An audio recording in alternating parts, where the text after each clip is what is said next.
All right, everybody. Thanks for joining us once again. We've got Danny Mears here today.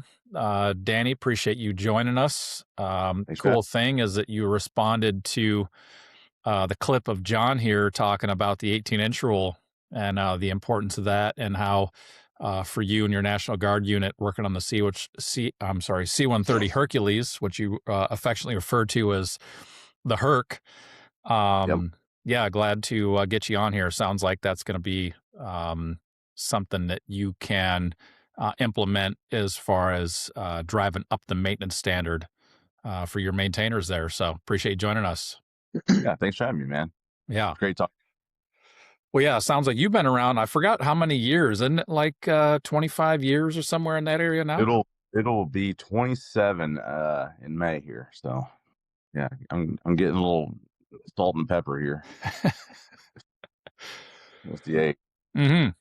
Well, yeah. What'd you like I say, it was that 18-inch rule video that you chimed in on, and John, you've got luckily so much wisdom to pump out there.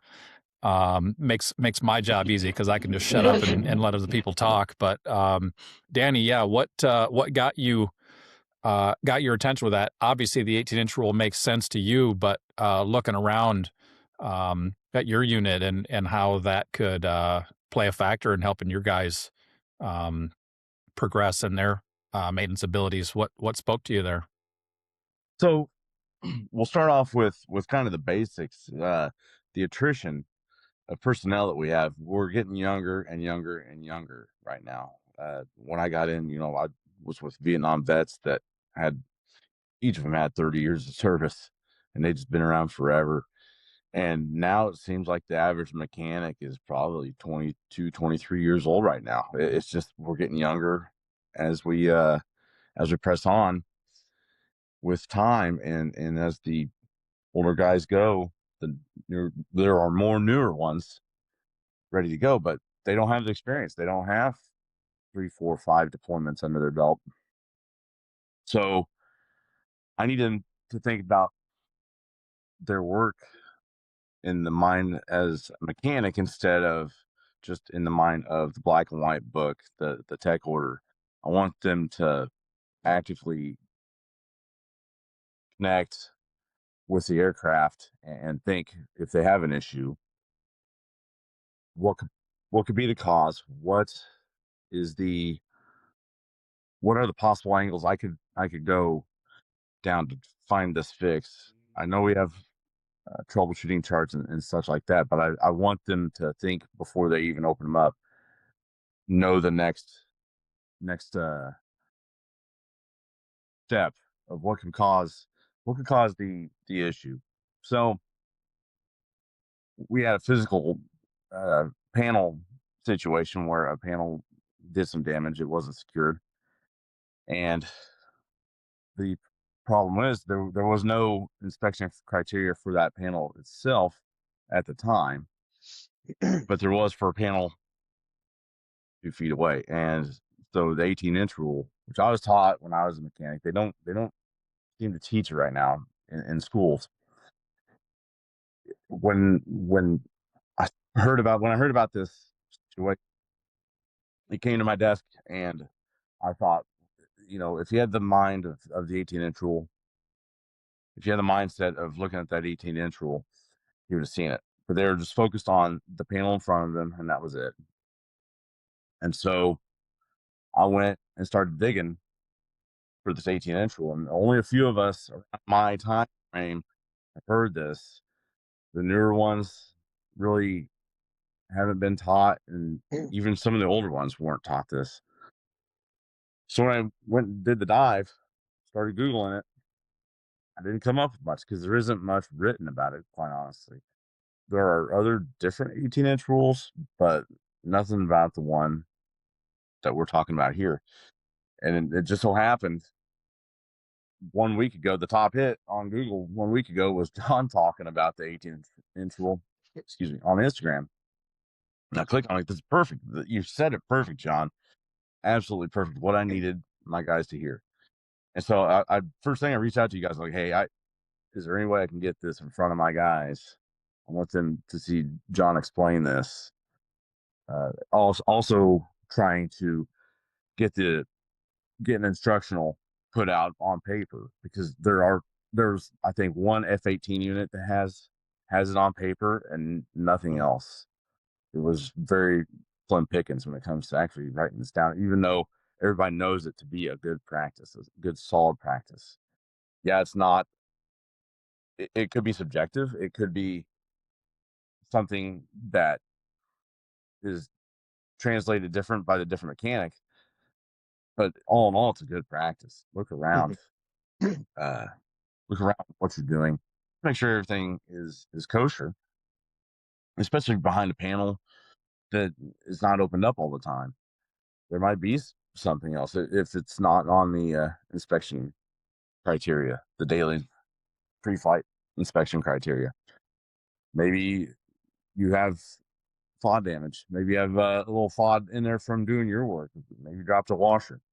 You you definitely find your tools. Maybe swinging the wrench, you nicked a wire. You never know. You have to look at that stuff before you just slap the panel on and call it good. In order to check off really good quality work and then sign it off in the forms and get the plane in the air.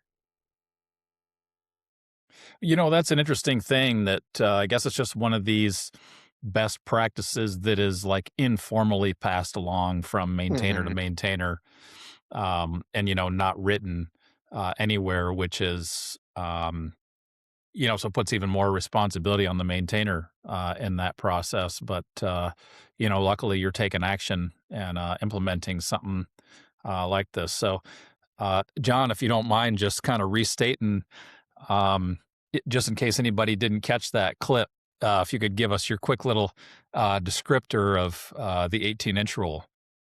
Yeah, so I guess and it's as we've been talking, Don's been talking about it. Yeah, I'm trying to think. I don't think it was written in our manuals either. I think it was just something that was passed down by, we were lucky enough in Hawaii that because they're kind of like what you're doing with the 40-year-old Herc. We were keeping alive a classic helicopter. So you really like, you can't be that same technician that's just just depends on the computer to tell them what to do and just does that. You kind of have to, have a feel and a listen to it and know how to listen, know how to talk to the aircraft. But I had really good, maintainers that brought me up, and that was always a thing. And it was, whatever you're working on, if you look 18 inches around that, you're working in that area. I mean, your eyes see that distance anyway, if you just draw your focus out. But you look 18 inches, and if you find an issue within there, then you go 18 inches around that issue, and it just, I mean, it can grow, and it sounds like you're creating extra work for yourself, but realistically, I mean, especially when you've got some skin in the game and you're getting on that aircraft and going flying yourself, you want to make sure that it's as safe and structurally, mechanically sound as is humanly possible. So if you're finding that stuff, somebody else is overlooking it for one, but you're really putting money in that safety bank for yourself. And if you're not a flyer, you even if you're not a flyer, you don't want, nobody likes to get that news that an aircraft went down or something happened and it affected, your squadron mates. So really, I mean, you're really protecting yourself, the aircraft, everyone around you. I mean, mission accomplishment. Aircraft's down for something dumb that could have been seen, like you're talking about that panel. You skip a panel on an inspection because it's not required. Now that panel flies off, and say it comes off and it rips the hinge and part of the fuselage with it, the skin. Now you got to have depot come out and fix it for you because it's outside of what your airframers can do. So now that bird's down for how long? And so really, I mean, there's so many levels to it, but it just always seems so simple. You just 18 inches around where you're working. I mean, while you're fiddling with stuff, we're all looking at everything around us anyway.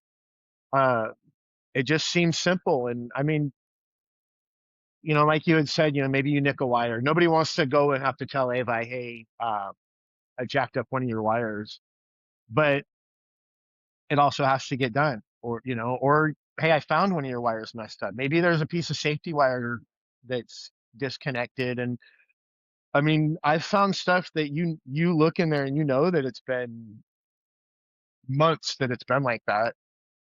Broken safety wire, and it's off, and it's off to the side, and you can tell like it hasn't been hooked. It's all dirty, and the witness marks that show it hasn't been hooked up for a while. And I mean, sure, it didn't take anything down, but just nobody was looking there. But somebody was there. They just, a lot of times we get in this hurry, we get hyper focused on the one job we're doing, and especially now with technology, and everybody wants to get back to their computers and their social media, back to hanging out with their buddies. I mean, in our day, everybody was trying to get back to the smoke pit to get the gossip, or get over to the flatline chow hall quick.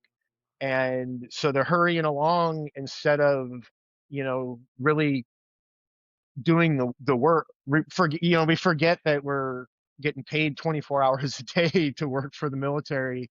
So if you're there a couple extra hours, I mean, it's just part of the job. But I think a lot of times we try put the blinders on with the idea of, hey, it's not my problem if I don't see it, which is fine if you're out painting a fence or something.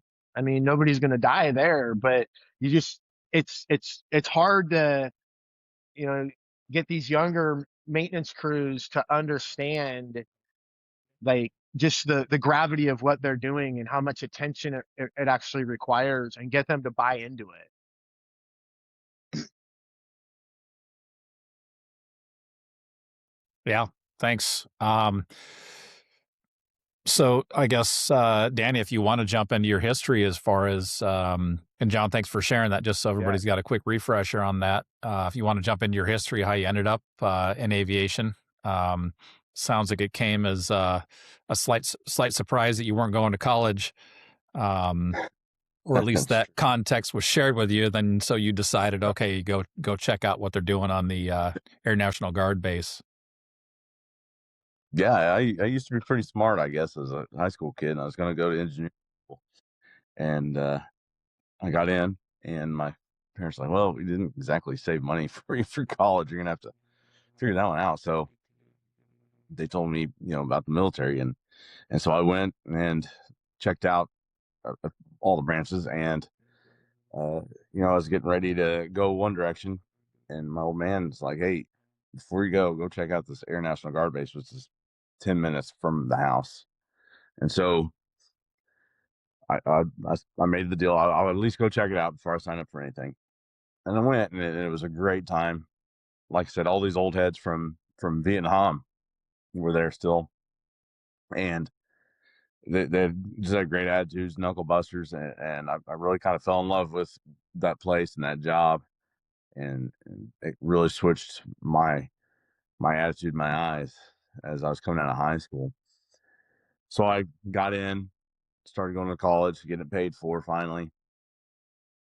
I didn't know what I wanted to do. I switched my major 5 times, and I even dropped out a couple times, and then went back. And then luckily I got hired on full time out there at the base, and really that's all I wanted to do. I think in 2003 we were all headed out the door anyway, just constant deployment cycle after that. So I was right where I needed to be anyway. It was going to be tough to get college done at the time. So I stuck it out, and kind of climbed the ranks, stovepipe within my squadron, all the way to the top, and haven't really looked back very much.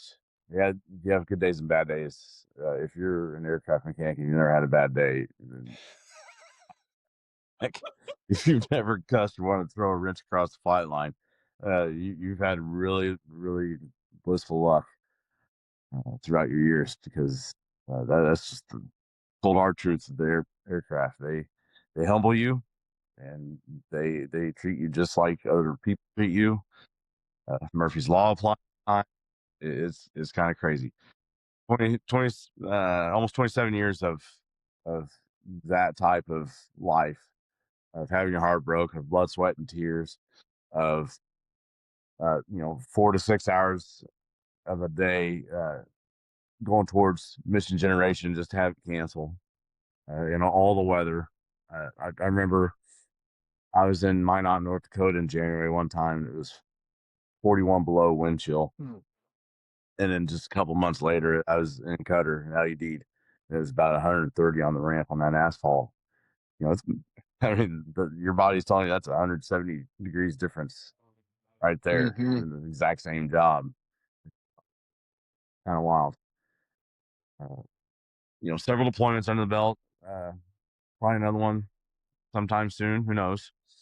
And then, like I said, I really wouldn't trade it for anything. I know college would have probably got me somewhere. I don't know if I'd be as happy as I am now. I'd probably be a little less broken in the body, but I would definitely, when I take off from this planet at the end of the day, I'm going to have all those stories to coming with me that I will never forget and I will never regret. Yeah, what a rewarding, thing to get into, to where the aircraft and the missions and everything do require so much of you, so much teamwork, especially on a heavy, like the Herc, similar to the 53. Yeah, if you don't have that teamwork effort going on, it just doesn't happen. And such a unique environment. As I continue to work in aviation now, having been away from it for several years, I sometimes think, like, do people? It's a perspective doing that type of work that I think that a lot of people don't even have. And if you think of, and I've even been in automotive garages and things like that, where it's like, all the tools, they don't all get accounted for. And really, I think any other place, I'm sure on, race car teams and race motorcycle teams and all that stuff, they do, everything has its place and they go in before the bike or the car or whatever goes out. But, aviation, there's not one piece of gear that is unaccounted for, prior to that aircraft launching. Everything stops. There's even the possibility of aircraft getting called back if they're out flying, if you're missing a tool or something like that. So constant, high alert that you're on doing that kind of work. And it's amazing how rarely I mean, we always thought, oh man, they're losing tools all the time. But if you actually really think about like amount of time that you spend with, as a squadron, where with 120 guys working day in and day out, usually, 2 guys at a time on a job. So, you just have jobs going on everywhere, tools everywhere. And realistically, the amount of work that gets done without that accountability having to fall into question is amazing. And it's a testament to that teamwork and that, that understanding of, because you really, like, you're in a higher tier when you get into that realm, because you hear about the grunts being stuck out in the field, searching for an optic that fell off or somebody's night vision goggles or something. And, they're upset about that. And, but like, that's, aside from, like, rolling vehicles over and stuff, like, that's the worst, that's one of the worst things that's going to happen throughout the day. Somebody's going to lose something expensive where, you're working around a lot of moving parts. Craig and I have talked about, it's a dance, and everybody has to be in their place. It's very choreographed. And, when you watch an aircraft launch off of a ship or recoveries, and there's a lot of things happening in a very short amount of time. And it really requires that focus and that attention. So you really are dealing with higher tier people that have a higher understanding. And it's just so amazing when you can get everybody just working together. And you get those days, like you said, you get those bad days, Everybody has those bad days, especially when you come back from a deployment and they strip you down to a skeleton because there's needs in the Marine Corps elsewhere. And then right before you're ramping up for the next deployment, they send you a whole bunch of brand new guys and everybody's got to learn it at the same time. You have some rough days, but at the same time, there's some really, really rewarding days where you look back and it's like, man, we made a lot of shit happen all at once. Like we launched everything off the flight line, and there's a lot of pride that goes with that. And Don, you were talking about you get to leave with all these stories, and I tell people all the time that I I partied a lot. I was not the young Marine who was putting money in my savings account for after the Marine Corps.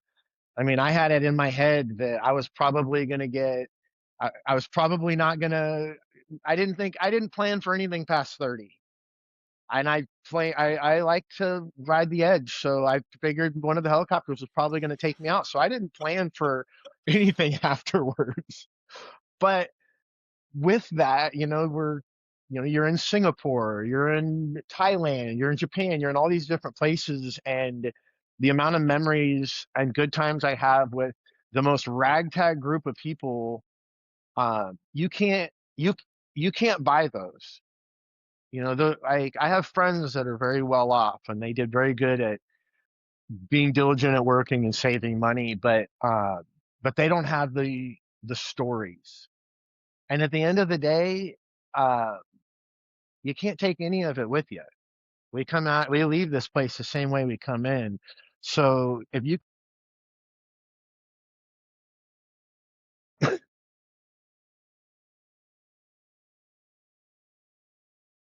We might have lost you there, Uh, John, but yeah, you were talking I, about the stories that you come out of it with. Looks like we lost him again, but yeah, yeah, we'll have there him. are great stories. Yeah, we'll have him tell that story of the Marine C-130 pilots he came across in the Philippines. That's a good one. Yeah, it's favorites lately. But Danny, I was surprised that you'd said on one of our previous calls that 3,000 miles a day is not outside of the realm of possibility for you guys. And Yeah. I had no idea that you could. I mean, I guess you go up way north, to make the trip a whole lot shorter. But yeah, crossing the Atlantic in these things, what's that like? It's actually not the worst. People seem to think that it'd be horrible, and in some configurations it would be. If you're tight on passengers, you have a lot going on, I'm back. and you're knee with the guy next to you, it would be a little rough. But anymore, I'll take it over commercial travel. The Herc flies about half the speed of an airliner, and so it really does lengthen out a longer trip. But if as a flying maintainer, you have a little bit of a perk there. You can usually find your spot on that Herc where you're gonna sit for the next 7-8 hours and hole up. I may or may not have hung a hammock in the back there and caught a snooze in the hammock. That's not the worst way to get across the Atlantic. There's a way to set up medevac litters, and we do that sometimes, and it actually kind of opens up some space on the floor too. If you hop up in a litter, opens up some seat space for people to spread out too. You can take a little nappy poo while you're over the water, and then hit the ground running when you get to Scotland or whatever. It's not the worst way to see the world, really. It it's bumpy, it's loud. You do need to yell to the guy next to you in a Herc. That's just how it is. We do have eight bladed props. I'm excited to fly on one. Not yet. It's a new propeller called MP2000 on the Herc.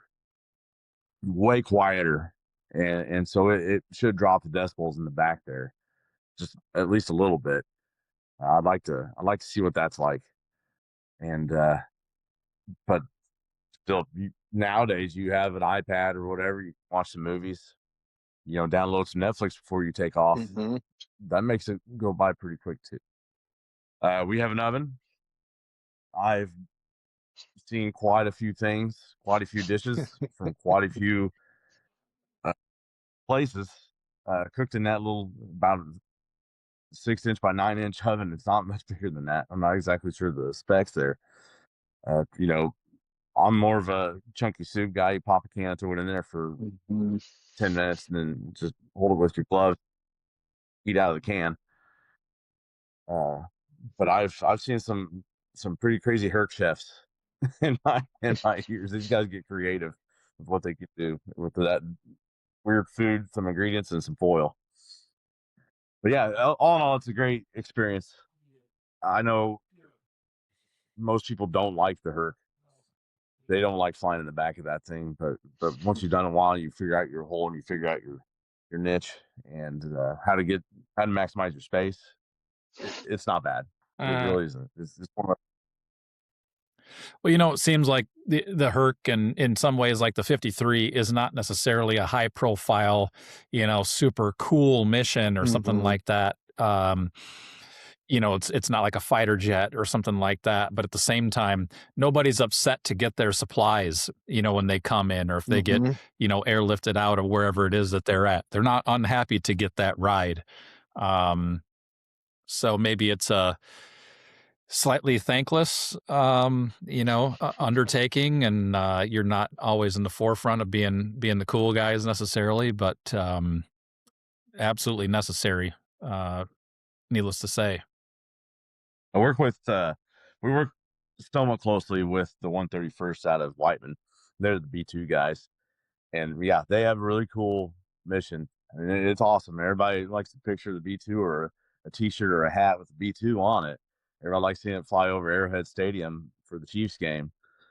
But I'm sorry, man. I don't know if the B2 guys have been to places like St. John's, Newfoundland, and George Street down there for a night too, or just most of the places that we go. You never know what country. Like I said, I'm fortunate enough to have gone 44 countries because of this plane. Pretty lucky. And 45 states. So consider myself blessed. I'm sorry. I consider myself blessed, and in that factor, and living life, like I said, gaining those stories that really could put me to tears on some of those. They're almost as good as John's Marine C-130 story. You know, John, I think we're serving you up now. We were when you fell offline there, we were talking about need to hear that story again. Yeah, the my C-130s on the fishhook story. Yeah, so we were on the fishhook. This is By the way, what's the fishhook for people who don't know? Okay, so this is fishhook is this is June, I believe, of 2004, and the fishhook is so the CH-53, because we have little longer legs than like a Huey and Cobra. We would go down to Thailand for Cobra Gold, and rather than ride the ship down, because the 31st Mu actually, I believe, also met up with us down there. But so for our squadron, what we did is we started in Iwakuni, and then we met up with our C-130 escorts in Okinawa, and we just island hopped our way to Thailand.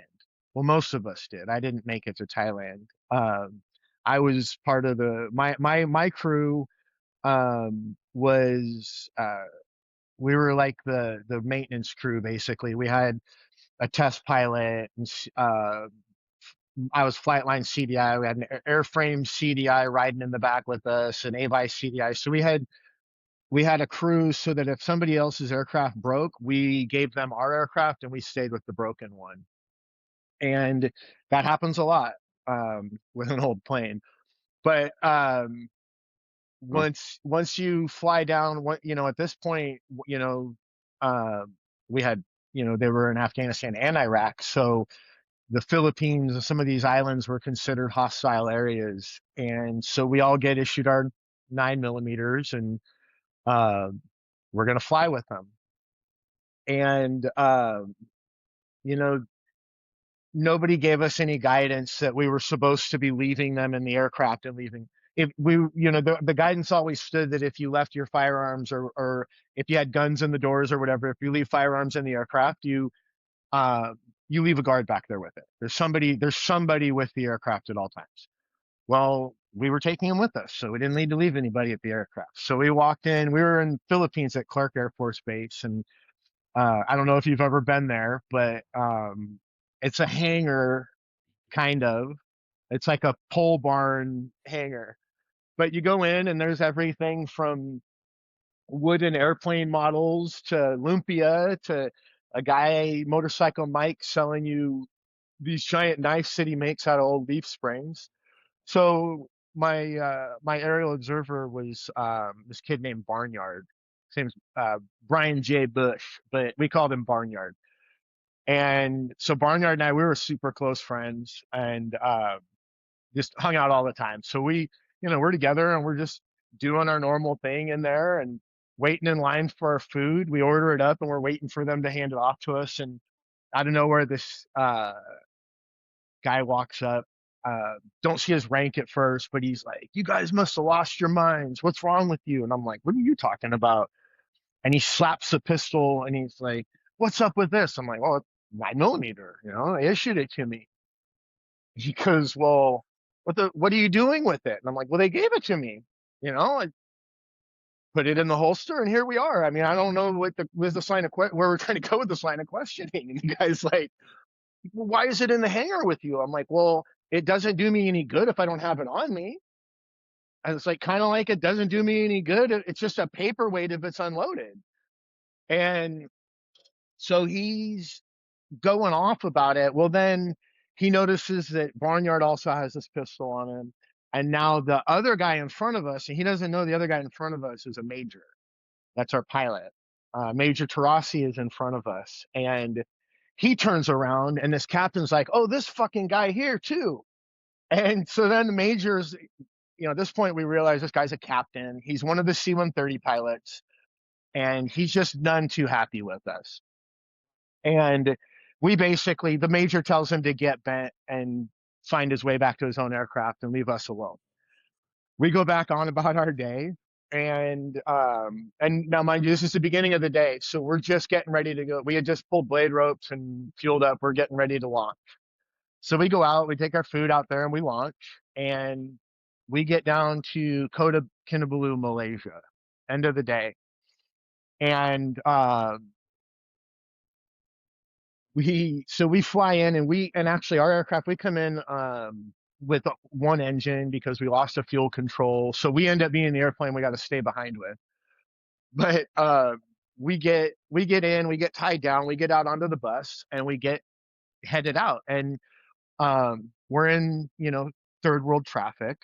If you've been to any of those countries, you ride the little buses and they're everywhere and little motorcycles running everywhere. But we start hearing this yelling from the back of the bus, and oh, lo and behold, it's this captain, and he's got more to say about us and our pistols. And now at this point, we've turned him over to the armorer because we're headed to the hotel. And the major just they go back and forth. Barnyard and I just sit there and we kind of keep to ourselves because the major's got it. We don't have to be involved. This is an officer on officer issue now. So fast forward several days. We end up in Kota Kinabalu for 14 days because every day, because of the length of travel, so our next stop is Singapore. So we've got 7 or 8 hours of actual airtime. So you got a short window for launch for crew wise. And so every day it's raining when we get to the airport, socked in, can't go anywhere. So then we end up back at the hotel, back at the bar. Well, for the first several days, they don't let us leave the resort. And finally they decide, hey, we're going to let you guys go to town. These are the locations you're allowed to go. So one of the approved locations was a hotel bar across town. Honestly, when we first got there, we were under the impression that this was connected to our hotel, that this was a connected hotel. So we were ordering drinks and charging them to our room because that's what we've been doing for several days. they correct us. And so now we're gonna, we're having to pay for our own drinks. And our major decides, because this C-130 crew, they're all in the corner hanging out, and they had some more to say. So the major comes over and he goes, "Hey, since we have to, since we're not able to charge anything here anyway, and none of us had any of their cash because we didn't intend to be there for several days. You're leery about handing your ATM cards over, which is why you do, charge it to your room. So you're doing one credit card swipe at the end." And so the major has this idea. He's like, "Well, Barnyard and I are drinking Chivas Regal," and he says, "Hey, let's just order a bottle on the captain." So he orders a bottle on the captain, and we get a bottle of whiskey, and we just start drinking it. Well, end of the night comes, bar closes down. We're riding in the cab, and Barnyard and I are sitting in the back seat, and we don't know the guy who's also in the back with us, but this guy gets into the front, and there he is. It's the captain, the C-130 pilot. And he knows the other guy in the back seat, and they're talking about how they're going to find this guy because he ordered a bottle and charged it to their tab, and it's this whole thing. And so Barnyard and I'm like elbowing them. I'm like, we got to get in the hotel before him, because our major is in the cab just that left right before us. So we got to get in there before this guy gets in there. So we end up hauling ass through the lobby, and lobby's got like a lower area that's got a fountain, and it's where just like a lounge area, I guess, like a hanging out drinking lounge. But it's like it's a little parapet wall, and it's got a 4-foot drop. And so we run in, we catch the major, we're like, "Hey, this captain's looking for you, and he's heated right now." And so in comes the captain. He sees us, he sees the major, he comes hauling ass towards us. And right as he gets to the stairs to come down into the lower area, he gets side tackled by our captain, who Captain Fry is our other pilot. And he saw what was happening, and he just jumps into instinct, and he side tackles this guy. They go over the wall, fall down. The guy, there's a broken table involved. And then so our CO is he's the senior man on the deck. So doesn't want to hear nothing this captain has to say. All he knows is 2 officers. One of them decided to handle things, essentially decided to handle things violently and come after another officer instead of just, the dignified transfer that could have happened. So because he decided to choose violence, the CO restricted him to his room. Didn't want to hear nothing about bottles of whiskey or anything else. So Barnyard and I, we downed that bottle of whiskey while we were sitting there between the 4 or 5 of us that were sitting at the table. And after that, when we finally did leave Kota Kinabalu, when we got to Singapore, there was multiple birds down, and we were able to cannibalize parts off of one to get everybody else up to Thailand. So after that, Barnyard and I ended up staying in Singapore for close to 3 weeks, the entirety of Cobra Gold. So that was pretty much the last we really saw of that C-130 crew, because they followed on with everybody else. But yeah, he wasn't probably a fan. I mean, even probably today, he probably like, if you asked him about us, he's probably not a fan of us. But I mean, you know what though? Like, that goes back to those stories, I'd rather have $1 million worth of fun stories like that than have $1 million. Because at the end, can't take any of it with you. But the stories live on forever. Yeah. That's exactly right. Yeah. Right on. Well, Danny, any stories come to mind here? Oh man, you had in your days? I don't have a good. Obviously, names and ranks don't need to be given necessarily, but yeah, I guess I shouldn't have. But I wish that. Well, I wish that instant karma you know, CO story. I wish I had a good, good one like that. So it kind of reminds me of a story. So we were headed over to to the Southwest Asia area. This is way back. This is over 20 years ago, and we stopped in Turkey. And there's a process to get off base Turkey. And we went out on the town, and there were certain places that you always have to hit. You always have to hit Mujats. It was a good restaurant right there outside the gate. And then there's a couple nightclubs. You can let your hair down. Obviously, this is going to be our last night of real kind of freedom for several months, because the next day we were hitting the AOR. Well, we ended up going to a a bar after we ate, and it was kind of slow. And I had this buddy of mine; he's a little high speed, and he's like, "Man, I'd like to go somewhere else. Let's see something else. We're seeing the same guys right here that we're going to see for the next several months. Like, it's just us." So this guy who's from Turkey comes up to us. And I was like, "Hey, what's your name, man?" And he was like, "Joe Montana." And I said, "Joe Montana, no way." And I'm like, "What's your real name?" He says it's Joe Montana. And I was like, "No, for real. I don't know nobody here is named Joe Montana." And then he rattles off like 14 syllables. That's my name. And I was like, "All right, nice to meet you, Joe." So we we got to talking, and we built a little rapport real quick. And then he's like, "Hey, you want to come to a nightclub with me?" And my buddy's like, "Yes, please."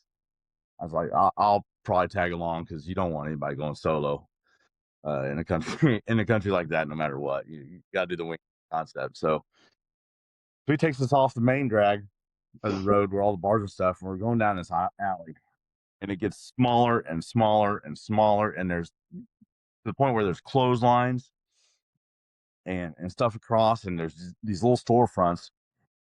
And it's crazy, because I remember a couple guys sitting out front of the store, and he kind of looks at us like really weirdly. They give us the stink eye as we walk by, and I wasn't sure what's going on, but there's a duffel bag right there next to him. And at this time, I can hear club music, regular American club music, and then it opens up to this kind of really nice area.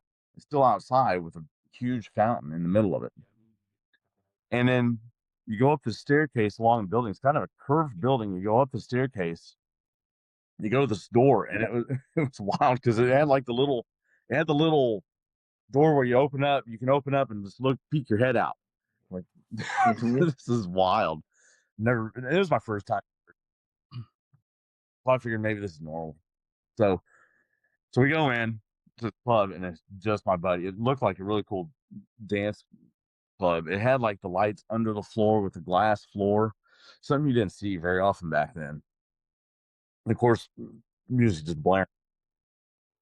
So my buddy and I settled up at the bar, and excuse me, we're like I said, we're only two in there other than Joe. It's still kind of early, so maybe more people file in. And he's like, "What would you like to drink?" And I was in a whiskey mood or something like that. I asked for Beam or Jack or something like that. Like, "Sorry, we're out." And I'm like, "You guys have the bottles right there." They're like, "Yeah, they're empty."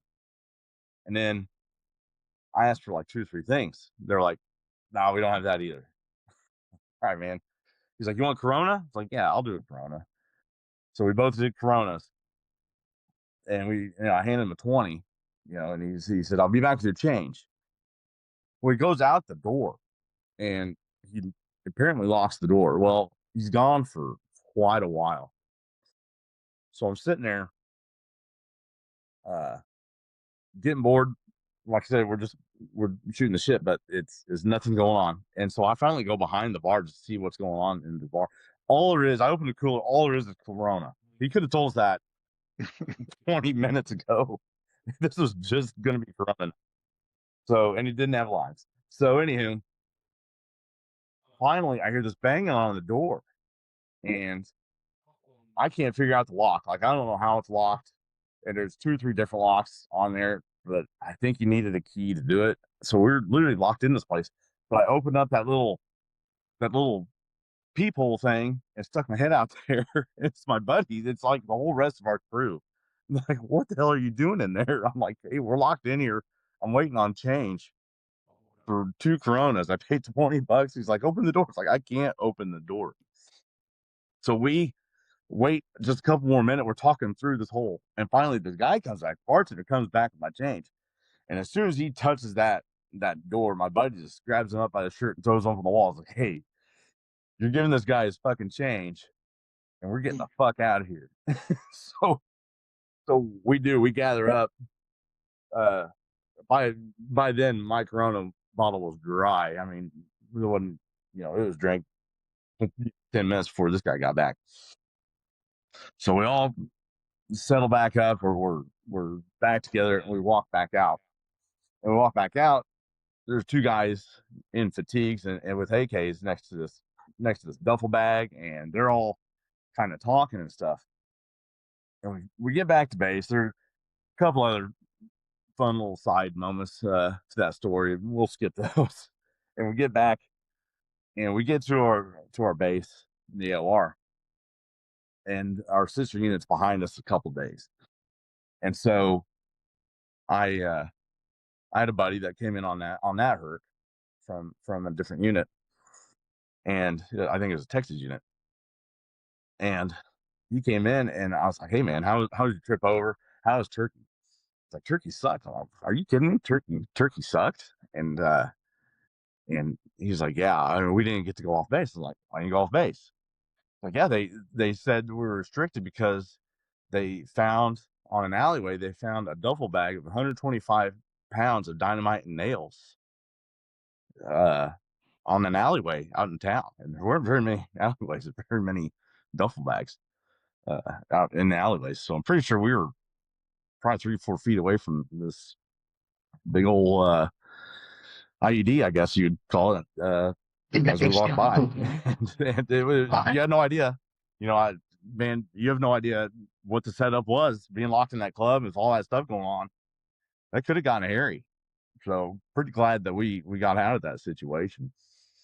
That's a good run of the mill story to start off with. I have a bunch more. I'll have to kind of collect up, and maybe I'll give you and John another one sometime. That's interesting too, because I'm thinking, okay, are they going to try to like harvest your organs, or like what's going on here? But yeah, I'm sure there's any number of things going through your head at the time, especially with nobody else in there. Yeah, it was wild. It was crazy. I didn't know the door was locked until the banging, the banging on the door, and I was like, oh man, I don't know what we're doing here. But yeah, we probably ought to get out of this place. I had faith. Joe Montana told me not to worry, so I had faith. He's there. Yeah, that's sounds like it could have gone a whole lot worse than it did. So glad you made it out of that one alive. Yeah, I would want to go that way. Not much about nightclub. All right, I guess we probably got more, as you say, for future episodes. But I guess as far as what you're looking to develop right now with your this kind of initiative, or whatever you want to call it, to breathe some more quality into the maintenance standards, what are you looking to achieve with this? It'll be interesting to get a follow-up podcast with you too, to see how this all plays out. Sure thing.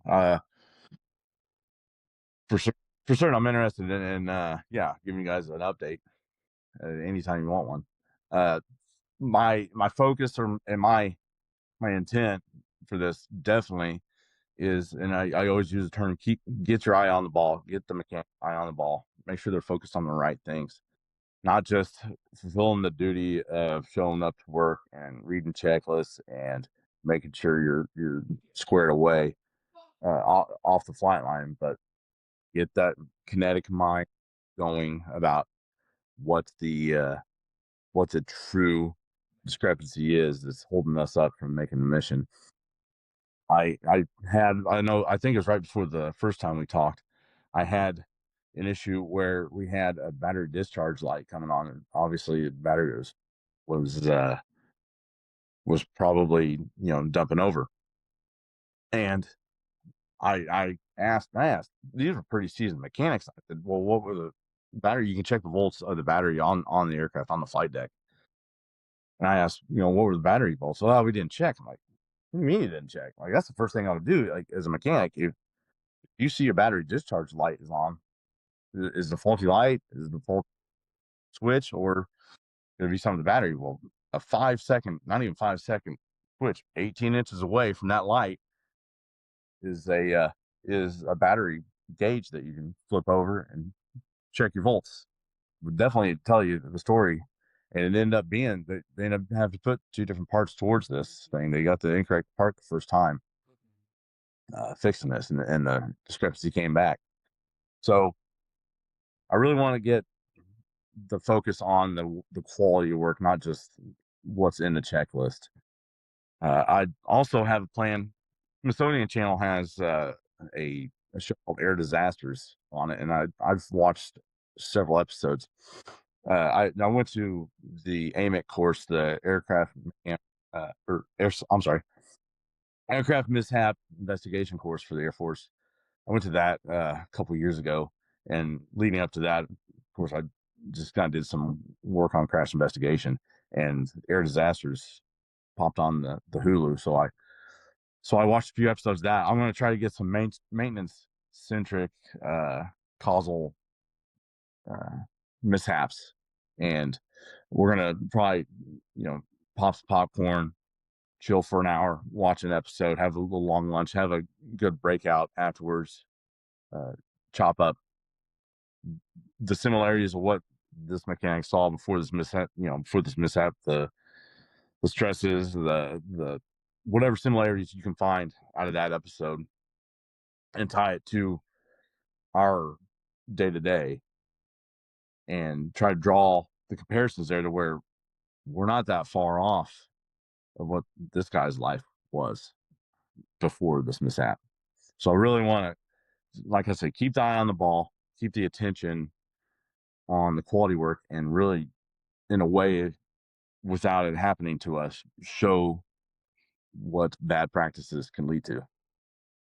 Well, that's awesome seeing, seeing things ahead of time rather than waiting for a major mishap or something like that. Because as we all know, complacency kills, and takes an active role to continue to keep your eyes and ears out there and gauging things and whatnot. So cheers to seeing that. And I guess unless you guys got any closing thoughts here, we'll wrap her up for now. Oh, I'm good. I just appreciate you guys having me on again, man. It's great talking to you guys. Yeah. I like that you guys have the interest and focus in this realm. Yeah, thanks, Danny. Appreciate you joining us, and we'll catch you guys again. As you know, stay on after I do stop the recording. But looking forward to next time. Absolutely. Good luck with your training. Sure thing.